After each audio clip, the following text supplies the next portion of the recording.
Sabria Fallon to come forward this morning. Sabria is our storyteller as we continue in this Advent time of sharing stories. Yes, you can clap for her. So if you weren't here last week, Daniel Mercado was the first in our 4 weeks of hearing stories from our congregation about how God is really with us. In all the places, all the times, whether we're looking for God or not, God is there.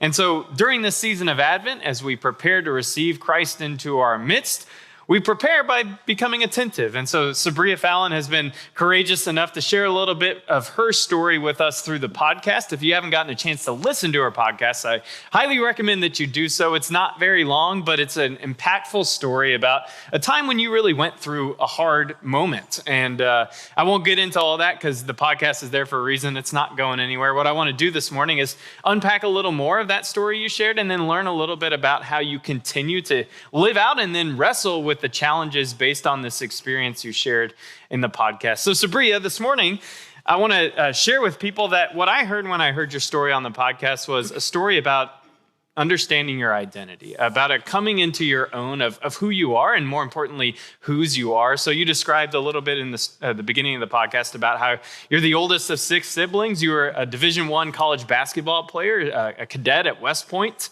and very successful in all kinds of ways, physically and academically. And then you also talked a little bit about your faith, your inherited spirituality, and about how you understood both faithfulness and then being unfaithful because of your wrestling with sexuality. And so all of these things I would call secondary qualities, right? These things that we often attribute identity, purpose, worth to ourselves. We all do it, our job, our families, where we're from, these kinds of things.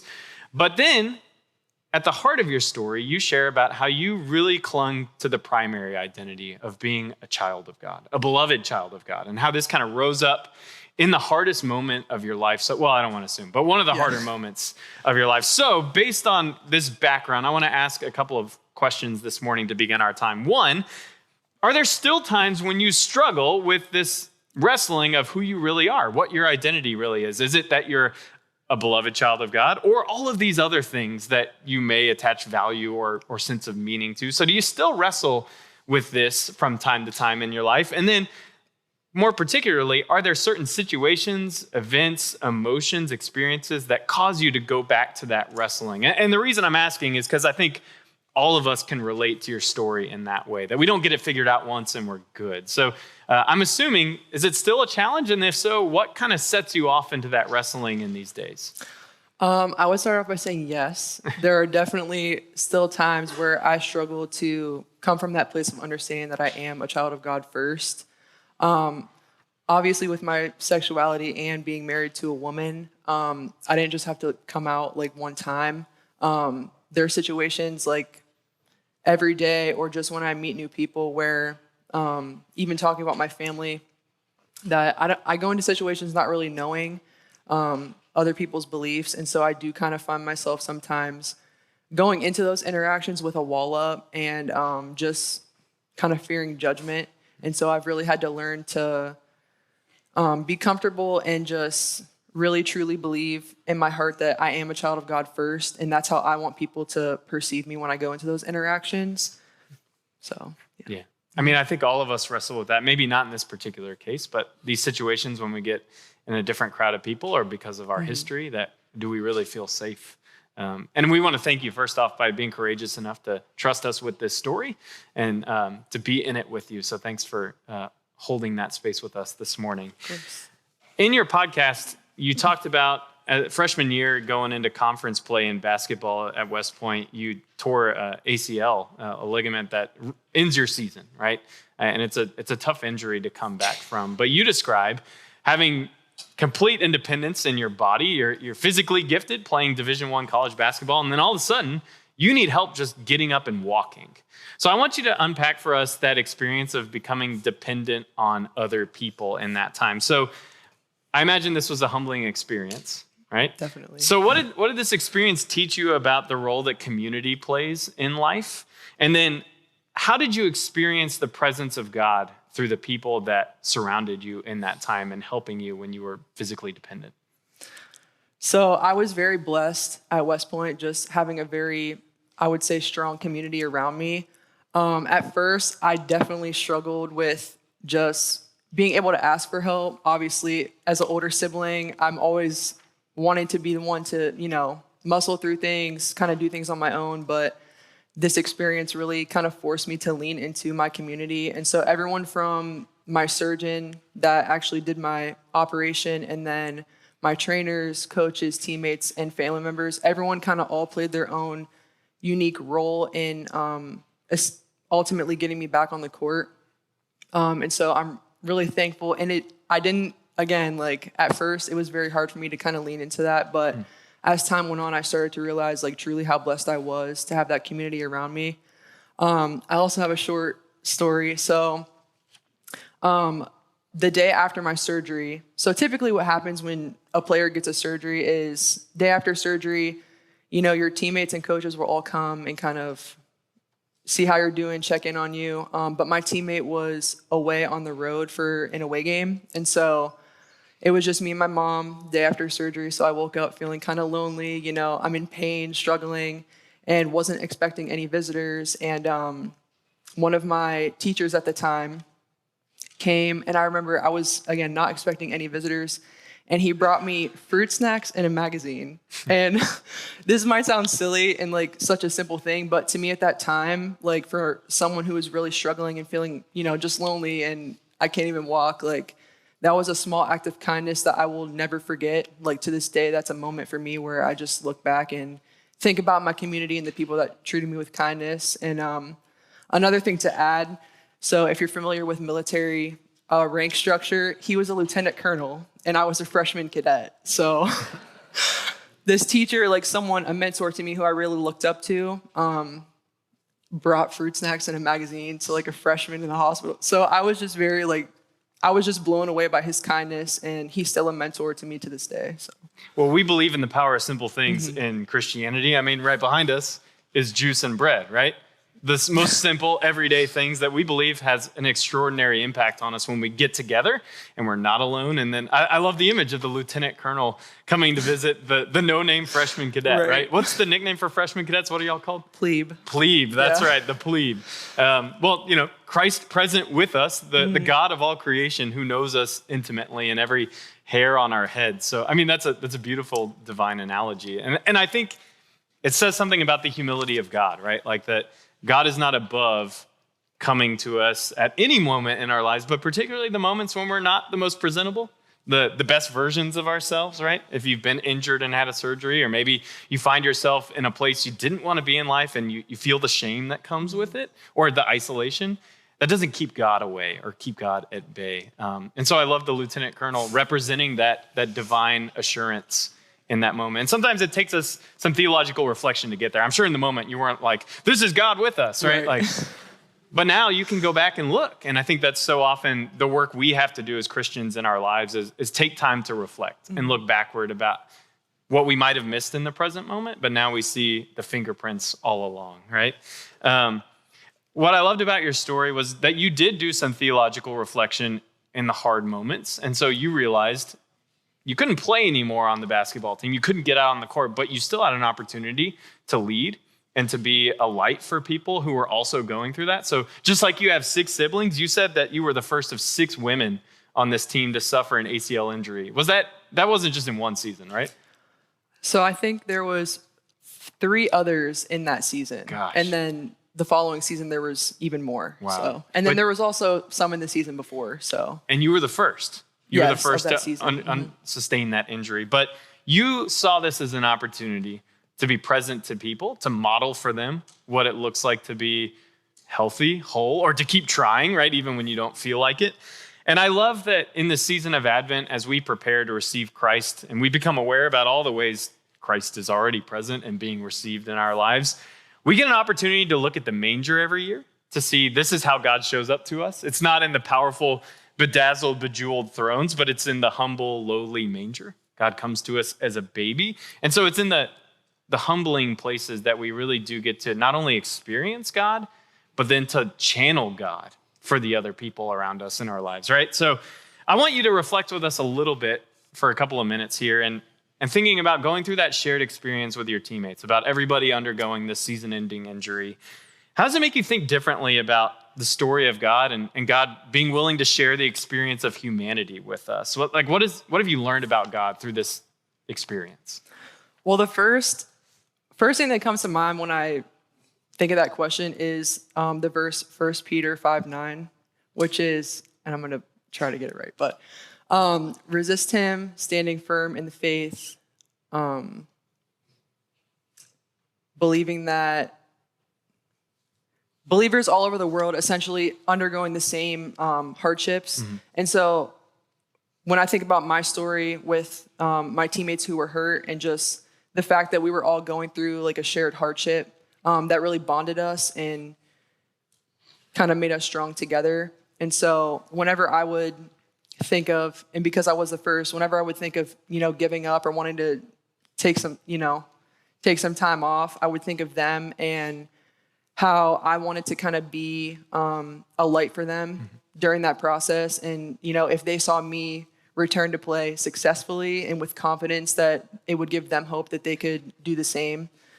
And then as far as Jesus coming to us as a human, that's always been a very comforting thought for me, I guess, because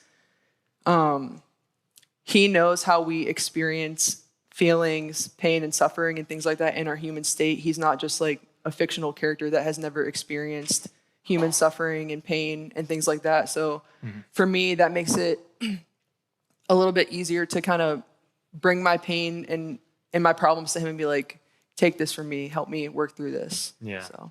Yeah. I think so often we inherit, or maybe we just start making up stories about who God is, the images of God that we use. And one that I default to unconsciously is this God is distant and not interested in my life, or maybe even pulling the strings in my life to make certain things happen and other things not happen. But I think you're exactly right. Like, that is not the image of God that we get at all. God, as the baby in the manger, is the one who is with us through every single thing. So I want to talk a little bit about images of God that we wrestle with. And I love this quote I thought of as I listened to your podcast from a theologian who's dead now, but he was alive a few decades ago. His name's Herbert McCabe. And listen to this quote. He says, "Sin doesn't alter God's attitude to us. It alters our attitude to God, so that we change God from the God who is simply love and nothing else into this punitive ogre, this Satan figure.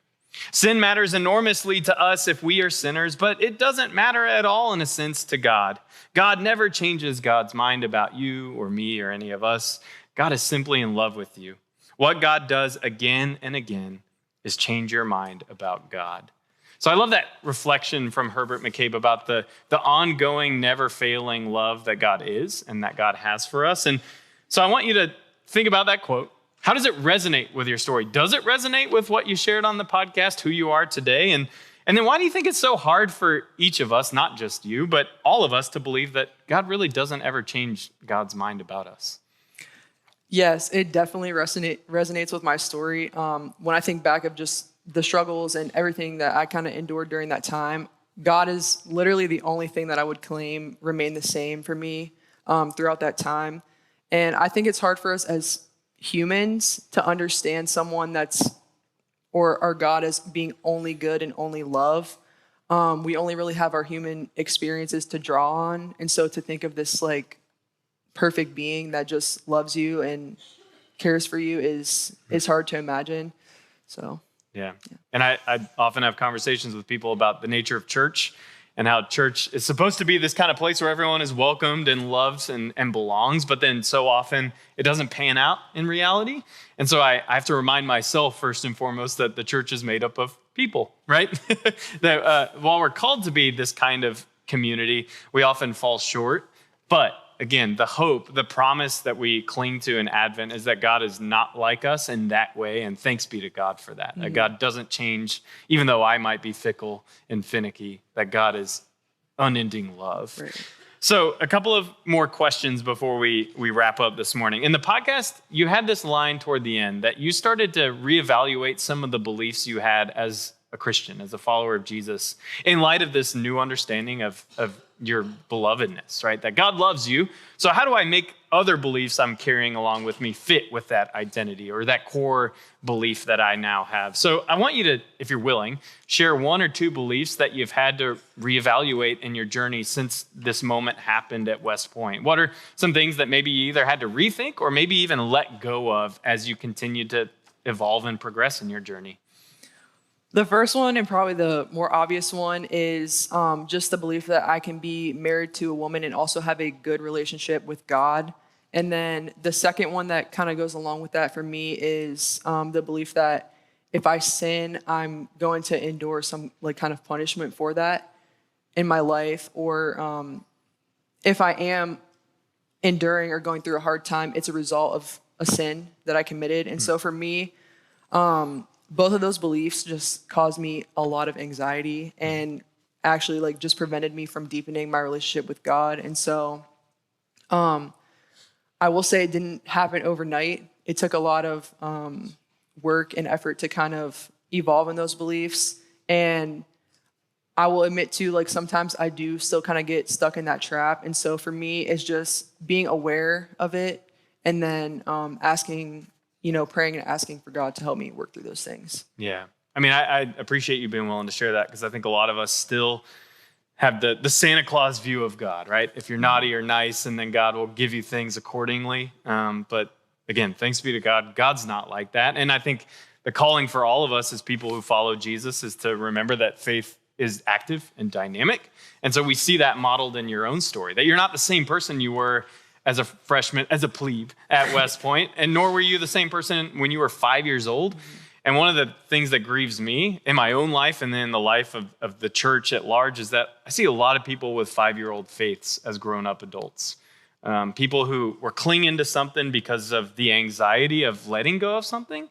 Maybe they double down on the beliefs that they first learned as a 5 or 10-year-old because they think that's what's going to ground them. And I get it, but I don't think that's the nature of faith, right? Like, if God is active and dynamic, then the ways we relate to God are going to change too. Right. So I want to skip to the final question, Sabria. If there's someone out here, maybe on the room or on live stream, in the room or on live stream, who's really looking for peace. After all, your story was related to discovering and experiencing the peace of God. If someone out there is looking for peace, particularly someone who's not in a good place, maybe they're really wrestling, maybe they're in a dark spot, what's one thing you want them to hear this morning from you and your story? So there's one more moment I'll talk about that I'll never forget. So it was a night when I was still at West Point. I was in my barracks room, and at a time that I would consider probably the lowest low for me, I was just sitting at my desk, really upset, crying, kind of spiraling, and I literally said out loud, "God, if you're still here, like, I need you to show me." And not even 30 seconds later, one of my best friends, who was also my teammate at the time, walked through my door. And so for me in that moment, obviously she's a person, and she was a light for me and gave me hope to continue on. And so I would say, if you're in a place where you're not really experiencing or feeling peace, you don't really feel God with you in the moment, just know that he is still with you and that he has never left you. Amen. Amen. And I'm grateful for you, Sabria, and the ways you show light to us in this community. And I know on behalf of everyone here, we want to join in saying thank you. Can we thank Sabria for sharing her story? Thank you for listening to this episode of Weekly Teaching. To watch the full live stream of this worship service, you can view all archived streams at the Alamo Heights UMC YouTube channel. If you have any questions, email us at podcasts@ahumc.org. That's podcasts@ahumc.org. You can also visit our website, ahumc.org, anytime. Any related links are also in this episode's show notes. Again, thank you so much for being a listener. We truly appreciate your time.